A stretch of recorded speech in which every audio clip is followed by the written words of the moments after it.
Bonjour, bienvenue dans cette émission des chrétiens orientaux. Le 21 novembre 1964, le pape Paul VI, au Concile Vatican II, signait le décret sur les églises orientales. Alors aujourd'hui, 50 ans après, presque jour pour jour, je vous propose de revenir sur le rôle et la place des évêques et des patriarches orientaux pendant ce concile. Et puis nous allons voir aussi comment ce décret sur les églises orientales a changé les relations entre le pape, Rome, et les églises catholiques. Mais avant de retrouver notre premier invité, je vous propose de retrouver les pères du Concile. Place aux images d'archives avec Véronique Beaulieu. Le Concile Vatican II, réuni à Rome dès 1962, compte plus de 2500 évêques. Parmi eux, des pères orientaux dont nul ne contestera le rôle ni l'influence. Leur nom ? Le patriarche Maximos IV, Melkite. Pour les maronites, le patriarche Paul-Pierre Méouchi. Monseigneur Elias Zogby, surnommé l'enfant terrible du concile, et Monseigneur Edelby, qui se consacrera à la préparation du concile. La commission anté-préparatoire avait différents sujets de travail. La question des transferts de rites, le culte commun avec les chrétiens d'Orient, la réconciliation des dissidents orientaux. Le pape Jean XXIII nommera sa béatitude Aradadjian, arménien, président de la commission des missions. Le patriarche Maximos IV s'affirmera haut et fort comme oriental face à une majorité issue de l'Église latine. Par mesure de protestation, il refuse de participer à la séance inaugurale du concile. Le patriarche des Melkites, Maximos IV, a expliqué en latin qu'il ne parlerait pas latin, pour bien montrer à tout le monde qu'il n'était pas membre de l'Église latine, mais successeur de Saint-Pierre dans l'Église d'Antioche. J'ai dit ce que j'ai cru en conscience devoir dire. J'ai dit la vérité.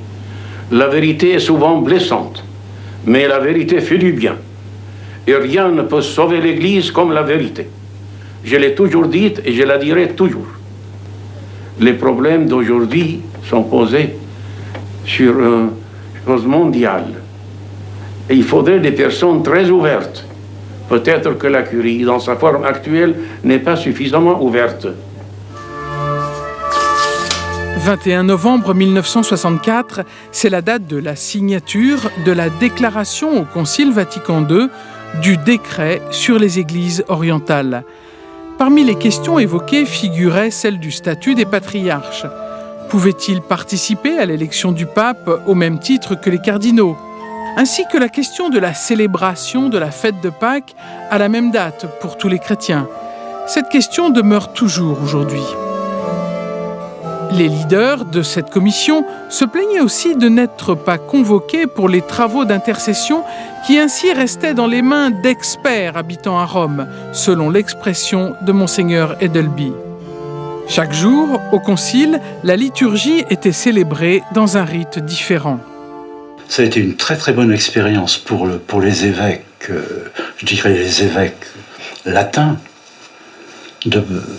d'assister une fois par semaine à une messe à laquelle ils ne comprenaient rien. Lorsque par exemple une célébration en rite éthiopien, on ne savait pas si c'était la consécration ou la lecture de l'évangile. Bon, au bout d'un certain temps, certains orientaux, je pense aux maronites, donnaient des fascicules. Les pères orientaux ont largement permis le débat sur l'usage de la langue du peuple dans la liturgie, la pratique de la collégialité épiscopale et synodale, ainsi que le dialogue islamo-chrétien. À partir du concile, le pape Paul VI admit les patriarches d'Orient au rang de primus inter pares, c'est-à-dire premier parmi les pères, avec prééminence sur les cardinaux. Un père latin aurait dit à Monseigneur Edelby « Toutes les fois où le concile veut faire une réforme, il invoque l'exemple de l'Orient ». Alors, Monseigneur Raymond Basile, vous êtes le vicaire général du diocèse maronite de France. On a l'impression, en regardant ces images, que ce Concile Vatican II a été une expérience assez extraordinaire, puisque depuis plus de 100 ans, Il n'y avait pas de rencontre entre finalement les évêques orientaux et les évêques latins. Là. Ça a été une expérience d'église. Effectivement, c'était une occasion à saisir. Tous les évêques du monde entier, plus que 2500 personnes qui sont retrouvées à Rome avec des experts, des théologiens qui vont venir du monde entier. Alors les orientaux, ils font partie. Ils vont prendre place à ce concile important. Ils vont prendre la parole et ils vont participer d'une manière très active. Ils ont été un peu les poils à gratter. Donc, quand on voit le patriarche Maximos, par exemple, qui dit « Moi, je ne parlerai pas en latin parce que ce n'est pas ma langue », ils ont une liberté de parole, là, non ? Surtout qu'il ne faut pas oublier qu'il était âgé de 84 ans. Il était accompagné par son synode des évêques, les autres maronites également, les syriaques, ils étaient là. Ils n'ont pas cherché à faire des galanteries à l'Église latine. Au contraire, ils ont dit ce qu'ils pensaient sur le sujet. Quel était un peu le rôle des orientaux pendant le concile, finalement ? Ils ont joué un rôle important sur plusieurs axes. Au moins 3, on peut citer les 3 axes importants sur l'affaire de l'Esprit Saint, surtout que l'Église latine avait proposé de parler de l'ecclésiologie et de la christologie sans faire allusion à l'Esprit Saint. Alors les orientaux, d'une manière unanime, que ce soit Maximos ou bien les autres églises maronites et autres, ils vont revenir sur le sujet, ils vont parler de l'œcuménisme et ils vont parler aussi à la relation de l'Église catholique aux autres religions, notamment l'islam et le judaïsme. Est-ce que l'Église latine a changé son regard sur les églises orientales grâce à ce concile ? Ce n'est pas un changement de regard, mais c'était plutôt un intérêt commun. C'est-à-dire que ces églises orientales pouvaient être un pont vers un monde nouveau, qui est le monde musulman, qu'on commençait à découvrir à cette époque-là d'une manière plus claire, parce que les églises orientales sont en contact permanent avec ces communautés et ces confessions différentes, judaïsme et islam, et en même temps, il y a un intérêt commun pour l'Église catholique d'Orient comme d'Occident. Le Concile a décidé que les droits et les privilèges des patriarches seraient restaurés comme dans l'ancien temps. Qu'est-ce que ça veut dire exactement ? C'est-à-dire que les orientaux, ils vont rappeler même à l'Église de Rome qu'elle est un patriarcat parmi les 5 patriarcats. Et c'est ce que Paul VI va saisir pour dire qu'il est premier parmi ses confrères, les aussi des autres églises catholiques d'Orient. C'est un premier point sur ce sujet-là. Les églises orientales rappellent au siège de Rome qu'elle est une église avec son ancienneté patriarcale, bien entendu, mais en même temps, c'est une affaire synodale, conciliaire, qu'il faut trouver un juste milieu pour décider des affaires de l'église, de l'ensemble de l'église. C'est-à-dire que les églises vont gagner un peu plus en autonomie ? Ce n'est pas uniquement l'autonomie, mais une juridiction qui est encore revendiquée jusqu'à présent universelle, comme celle du pape. Une des choses aussi importantes des décrets de ce concile, et ça se vit encore aujourd'hui, partout on pourvoira donc au maintien et au développement de toutes les églises particulières, et en conséquence, on instituera des paroisses et une hiérarchie propre là où le bien spirituel des fidèles le requiert. Mais quel est l'accueil de l'Église latine quand vous souhaitez avoir de nouvelles paroisses, par exemple ? C'est un accueil à la fois, j'allais dire, bienveillant, et en même temps un peu méfiant, parce que qu'est-ce que ça veut dire une paroisse au sein d'une paroisse latine ? Comment gérer ces fidèles qui étaient au service de l'église locale, d'une église latine, qu'on va rappeler leur tradition, qu'on va chercher à les fédérer à un projet commun, à une structure qui est la leur, quoi. Mais en même temps, le Concile redit que c'est important de pouvoir garder son rite. C'est-à-dire qu'il ne faut pas que les orientaux qui quittent le Moyen-Orient deviennent des paroissiens dans une église latine. Moi, je pense au-delà du rite. D'ailleurs, le patriarche Maximos IV, au cours du Concile Vatican II, il ne va pas s'attarder sur l'affaire du rite. Il va passer sur la culture et il va passer sur l'aspect, qu'est-ce que ça véhicule, la spiritualité orientale. Il va témoigner que cette spiritualité antiochienne est toujours d'actualité. Elle peut être aussi un modèle à imiter dans les églises locales en Orient, mais ça peut être aussi un idéal à proposer aux autres églises. Et du coup, nous aussi, au cours de notre installation depuis 2 ans, nous cherchons à mettre en valeur notre patrimoine oriental. Ce n'est pas uniquement une question rituelle, de rite, de liturgie, c'est au-delà de ça, c'est une spiritualité, pour ne pas dire un mode de vie.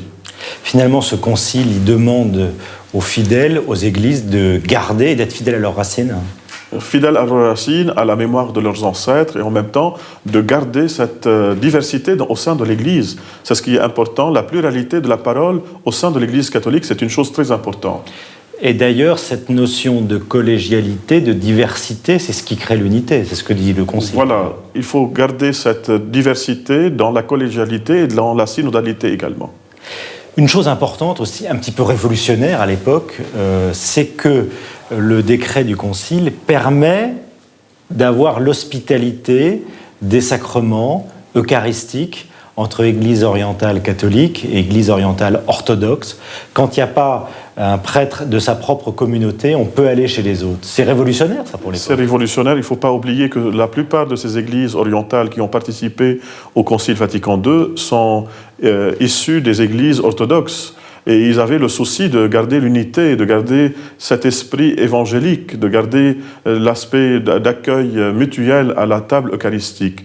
À part l'église maronite qui n'a pas de branche orthodoxe, qui n'est pas issue de l'orthodoxie, les autres églises orientales, melkites, syriaques, arméniennes, avaient le souci de leurs églises, entre guillemets, mères, parce qu'ils voulaient garder quand même un rapport qui est adéquat et qui est aussi juste avec ces églises de tradition orthodoxe.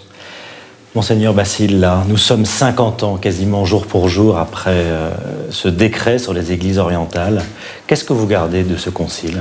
C'est un moment d'église important, qu'il a beaucoup fait parler de lui à l'époque. Il ne faut pas oublier que beaucoup de prêtres, beaucoup de religieux, religieuses, de laïcs ont participé de l'Orient. Malheureusement, les événements de ces pays-là ont empêché la réception totale et quasiment totale dans les pays d'origine, c'est-à-dire en Syrie, au Liban, en Égypte. Comme les pays, ils ont connu des périodes de guerre suite au Concile Vatican II, eh bien la réception n'était pas la même chez eux comme en Occident. Donc il faut encore recevoir le concile aujourd'hui ? Il faut toujours le recevoir, il faut toujours penser comment le proposer à des fidèles qui l'ignorent complètement. Merci Monseigneur Raymond, on a beaucoup cité de noms d'églises pendant notre entretien et je vous propose maintenant de revoir cette diversité des églises orientales catholiques. C'est un sujet de Jean-Claude Salou. Le jour de son installation comme pape de Rome, alors qu'il va prier sur le tombeau de Saint-Pierre, François a souhaité être entouré des chefs des églises catholiques orientales. Tout un symbole. L'héritage d'une longue histoire mouvementée. Avant les séparations d'Éphèse et de Chalcédoine, puis le schisme de 1054 entre Rome et Byzance, l'Église était une. Après les croisades et le saccage de Constantinople par les Latins en 1204, malgré les tentatives d'union, la séparation des églises devient définitive. Tandis que l'Occident chrétien d'expression latine se centralise autour du pape de Rome, l'Orient chrétien se diversifie en plusieurs églises indépendantes. Durant les siècles qui suivent, Rome engage une politique missionnaire en direction de tout l'Orient, où la théologie s'entremêle avec les intérêts des puissances catholiques occidentales. C'est à l'occasion des croisades que l'église maronite d'Antioche, implantée au Liban et jusque-là autonome, engage son union à Rome. Ensuite, entre le XVIe et le XXe siècle, au Proche-Orient, en Inde du Sud, en Europe de l'Est, d'autres églises de rite oriental vont s'unir à Rome, par ralliement d'une partie du clergé et des fidèles. Se constitue alors, à côté de chacune des églises orientales dites orthodoxes ou apostoliques, un pendant catholique uni à Rome, les églises catholiques orientales. L'église catholique chaldéenne naît en 1553 en Mésopotamie. L'église grecque catholique ukrainienne est créée lors de l'accord d'union de Brest-Litovsk en 1595. Les Syriaques suivent, puis les Roumains, les Melkites et les Arméniens, entre autres. En Égypte, un patriarche catholique copte est établi en 1895 à l'initiative du pape Léon XIII. Son successeur actuel a été consacré en janvier 2013. En Inde, l'église catholique syro-malabar, d'origine syriaque, est la première à se mettre sous la juridiction romaine. Une seconde sera créée en 1932, l'église catholique syro-malankar. Aujourd'hui, les églises catholiques orientales se caractérisent donc par le fait